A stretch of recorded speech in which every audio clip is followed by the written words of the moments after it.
करता है उसको आपने नीच कह दिया। कबीरदास जी कहते हैं हाँ मैं कहता हूं कि मानव नीच है, मैं मरने से नहीं डरूंगा, तुम मारने से मत डरना, पर पहले मेरी बात सुन लो। कबीरदास जी ने कहा मैं बता सकता हूं कि मानव अपने कर्मों से किस प्रकार नीच है। उदाहरण दिया, ध्यान से सुनना मेरी बात, हजारों लाखों करोड़ों रुपए की बात फोकट में बता के जा रही, ध्यान से सुन लेना। इसका कोई मैं दाम नहीं ले रही हूं, कोई दाम नहीं है, और दाम लग जाता ना तो आज जैसे मंत्री साहब बैठे हैं वहीं में बैठी होती। क्या बात है। लेकिन मैं तो इतना कहती हूं, कबीरदास जी ने कहा भैया सबसे पहले एक कुत्ते को बुलाइए। जैसे ही कुत्ते को बुलाया और कहा कि एक थाली में केले, नारंगी, अंगूर, सेव फल, जितने भी फल हैं इस कुत्ते के सामने रख दो। जैसे ही भाई साहब सारे फल लाकर कुत्ते के सामने रखा तो कुत्ते ने खाना तो दूर बल्कि उसकी तरफ देखा भी नहीं, क्योंकि कुत्ते कभी फल नहीं खाते हैं। कबीरदास जी ने कहा समझे, तो सबने मना कर दिया नहीं समझे। फिर कबीरदास जी ने कहा कि एक मांस की डली लाकर इस कुत्ते के सामने रखो। जैसे ही मांस की डली कुत्ते के सामने रखी तो कुत्ता तुरंत खा गया। कबीरदास जी ने कहा समझे, सबने मना कर दिया नहीं समझे।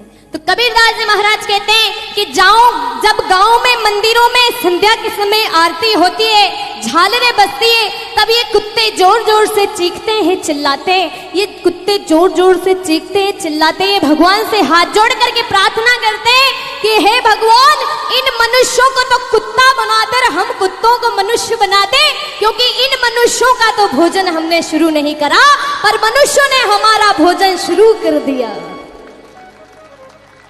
इसलिए कबीरदास जी महाराज ने मनुष्य को नीच कहा। मानव नीच नहीं बल्कि मानव अपने कर्मों से नीच हो गया। भगवान ने खाने पीने के लिए दुनिया भर की चीजें बनाई, लेकिन भगवान कहता है मैंने तेरे लिए काजू बादाम दुनिया की चीजें बनाई, तू नहीं खाए तो मैं क्या करूं, और नाली में गिर जाए तो फिर। भगवान शंकर के नाम पर लोग भांग पीते। अरे मैं कहती हूं कि भगवान कृष्ण ने जो किया वो करके तो दिखा। मेरे भगवान कहते हैं कि एक बार मेरे नाम का खर्च करके तो देख, कुबेर के भंडार नहीं भर दूं तो कहना, और एक बार मेरी तरफ कदम बढ़ा कर तो देख, खुद को अपने गले नहीं लगा लूं तो कह देना। लेकिन आज का इंसान यही सोचता है कि पड़ोसी की जेब का पैसा मेरी जेब में कैसे आ जाए, यही सोचता रहता है। ये नहीं सोचता कि पड़ोसी ने सारी जिंदगी लगा दी 5 रुपए कमाने में, तू आधी जिंदगी तो लगा।